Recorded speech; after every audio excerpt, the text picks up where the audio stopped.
Assalamualaikum warahmatullahi wabarakatuh. Hai, apa kabar adik-adik yang hebat? Berjumpa lagi belajar asik bersama Kak Kokom Kemaria. Pada kesempatan kali ini kita akan belajar tentang tema 7 kepemimpinan, subtema 3 ayo memimpin, bab pembelajaran ketiga. Sebelum kita mulai belajar, mari kita biasakan berdoa bersama menurut agama dan kepercayaan kita masing-masing. Berdoa mulai.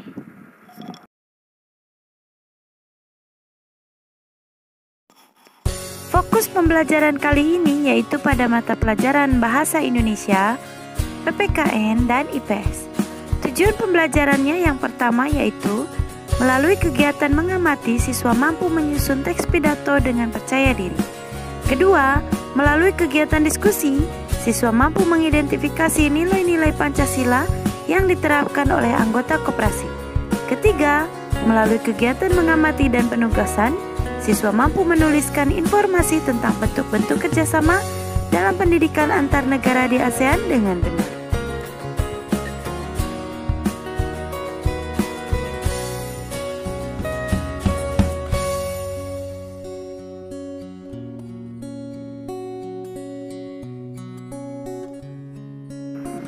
Jika menurut kalian video ini bermanfaat, jangan lupa kalian like, subscribe, dan bagikan kepada teman-teman kalian. Dan jangan lupa notifikasinya diklik ya, agar tidak ketinggalan dengan video yang akan kakak share berikutnya.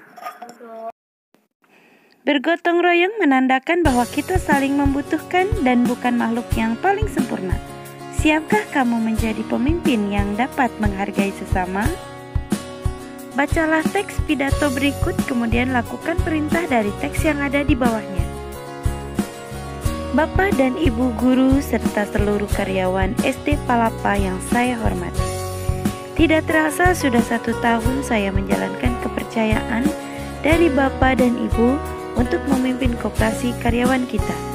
Sudah beberapa tahun ini, kita bersama-sama merasakan manfaat organisasi kecil kita ini.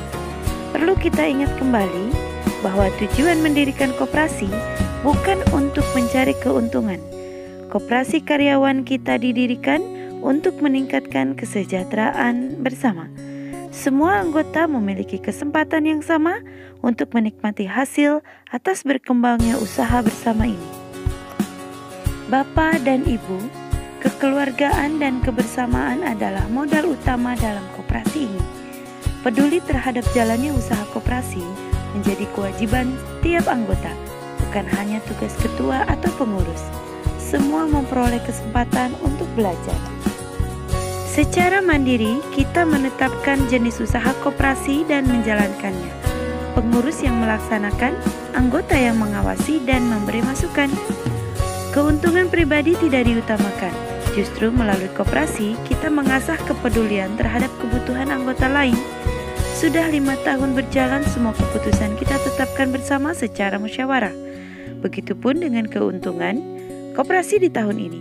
Apakah keuntungan tersebut akan dibagikan kepada anggota atau akan dimasukkan kembali sebagai penambah modal? Akan kita diskusikan dalam rapat besar hari ini. Bapak dan Ibu, rapat besar koperasi tidak hanya untuk anggota, namun terbuka untuk semua. Justru saya ingin semua keluarga besar SD Palapa menyaksikan proses musyawarah ini. Saya ingin semua menyaksikan bahwa banyak hal yang dapat dipelajari melalui koperasi karyawan. Saya ingin semua merasakan bahwa kesejahteraan bersama dapat diwujudkan melalui kepedulian, kekeluargaan, serta kebersamaan. Bapak dan Ibu, saya tentu berharap anggota koperasi terus bertambah. Semoga saja suatu saat nanti keluarga besar SD Palapa lengkap ada di dalamnya.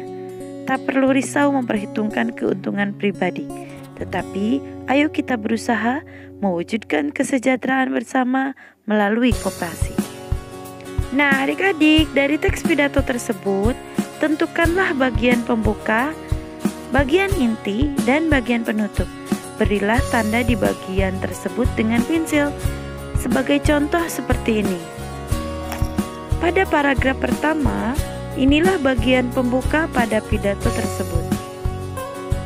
Kemudian untuk bagian inti yaitu terdapat pada paragraf berikutnya.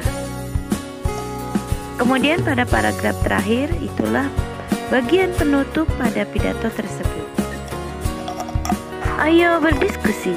Diskusikan jawaban pertanyaan-pertanyaan berikut dengan teman kelompokmu. Yang pertama, dari teks pidato di atas, apa yang kamu ketahui tentang koperasi? Ya, tentunya kamu tahu. Berdasarkan bacaan, koperasi yaitu organisasi ekonomi untuk mensejahterakan anggotanya bersama dengan prinsip gerakan ekonomi rakyat berasaskan kekeluargaan. Untuk menjawab soal nomor 2 yaitu nilai-nilai Pancasila apa sajakah yang diterapkan oleh para anggota koperasi? Yaitu nilai keadilan sosial, kerakyatan, nilai kekeluargaan, dan gotong royong. Ayo mengamati, perhatikan gambar di bawah ini. Kedua gambar itu merupakan bagian dari kampus perguruan tinggi ternama. Gambar kiri merupakan kampus Nanyang Technology University atau NTU di Singapura. Gambar kanan merupakan kampus Universitas Indonesia atau UI di Depok. Banyak mahasiswa NTU berasal dari Indonesia, sebaliknya banyak pula mahasiswa yang belajar dari UI berasal dari luar negeri. Nah, adik-adik, jangan pernah takut bermimpi, jangan pernah takut mempunyai cita-cita tinggi. Kita bisa belajar dari kata-kata Bapak Soekarno, yaitu gantungkanlah cita-citamu setinggi langit, maka kalian akan sukses dan berhasil. Jangan pernah takut untuk bermimpi, gapai cita-citamu. Ayo mencoba. Coba cari informasi bentuk-bentuk kerjasama dalam bidang pendidikan di ASEAN. Carilah informasi dari buku-buku referensi di perpustakaan sekolahmu. Jika kamu mencari informasi dari internet, mintalah bapak ibu guru untuk mendampingimu atau ibu bapak kalian di rumah. Contoh catatan berikut ini. Posisi dan peran Indonesia dalam kerjasama di bidang pendidikan dalam lingkup ASEAN. Kerjasama sektor pendidikan di ASEAN dilakukan oleh Komite ASEAN untuk Pendidikan, ASEAN Committee on Education.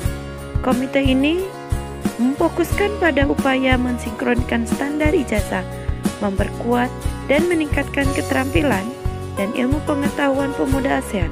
Untuk mendukung pencapaian tersebut, negara-negara ASEAN melakukan kerjasama seperti berikut. Pertama, mendorong hubungan kerjasama di bidang pendidikan dan pelatihan di berbagai tingkat pendidikan. Yang kedua, mendorong organisasi dan sekolah di tiap-tiap negara mencari mitra kerjasama di kawasan Asia Tenggara, mengikuti pertukaran pelajar dan mahasiswa untuk meningkatkan kualitas sumber daya manusia, mengadakan lokakarya atau mengundang dosen untuk memberikan kuliah di universitas negara lain. Selanjutnya, menjalin kerjasama di bidang akademis dengan negara-negara di kawasan Asia Tenggara. Hingga saat ini, kerjasama di bidang pendidikan terus berjalan. Ini tidak lepas dari manfaat yang dirasakan Indonesia dan negara anggota ASEAN lainnya. Banyak sekolah dan universitas menjalin kerjasama dengan sekolah atau universitas negara anggota ASEAN lainnya. Kerjasama ini juga mengarah pada riset dan penelitian, bahkan Indonesia memberi kesempatan bagi pelajar negara ASEAN untuk mengenal kekayaan dan budaya Indonesia. Negara ASEAN lain menerima pelajar dan peneliti Indonesia untuk menjalin kerjasama di bidang akademis. Sebagai organisasi regional, ASEAN berperan penting menciptakan stabilitas, perdamaian, dan keteraturan di Asia Tenggara. Bagi Indonesia, keberadaan ASEAN membantu menyelenggarakan program pembangunan nasional. Bahkan Indonesia bisa berkembang menjadi negara maju. Dengan demikian, hubungan Indonesia dan ASEAN bersifat saling menguntungkan. Posisi dan peran Indonesia dalam kerjasama di bidang teknologi dalam lingkup ASEAN. bagaimana peran Indonesia dalam kerjasama ASEAN di bidang ilmu pengetahuan dan teknologi. Dalam lingkup ASEAN, kerjasama di sektor iptek ditangani ASEAN Committee on Science and Technology. Kerjasama ini bertujuan meningkatkan kemampuan dan jumlah tenaga ahli ASEAN di sektor iptek, mendorong ahli teknologi, serta memberikan dukungan dan bantuan dalam pengembangan aplikasi, temuan, dan riset. Adapun bentuk kerjasama ASEAN di bidang iptek sebagai berikut. Yang pertama, mengelola pusat penelitian untuk biologi atau Regional Center for Tropical Biology yang berpusat di Bogor, Indonesia. Kedua, mengelola pusat penelitian ilmu pengetahuan matematika atau Regional Center for Education Science Mathematics in Penang, Malaysia. Kemudian mengelola pusat pendidikan bahasa Inggris atau Regional English Language Center di Singapura. Mengelola lembaga penelitian dan pengajian pertanian atau Regional Center of Graduate Study and Research in Agricultural di Los Banos, Filipina. Saat memimpin, terkadang kita banyak menemui perbedaan pendapat. Namun perbedaan tersebut dapat diselesaikan melalui musyawarah. Bukankah musyawarah adalah bagian dari nilai-nilai kepemimpinan? Pemimpin yang bijak adalah pemimpin yang tidak merasa dirinya paling hebat. Nah, adik-adik, sampai di sini pembelajaran kita kali ini. Tetap semangat belajar dan jaga kesehatan. Dan kakak akhiri, wassalamualaikum warahmatullahi wabarakatuh. Sampai jumpa.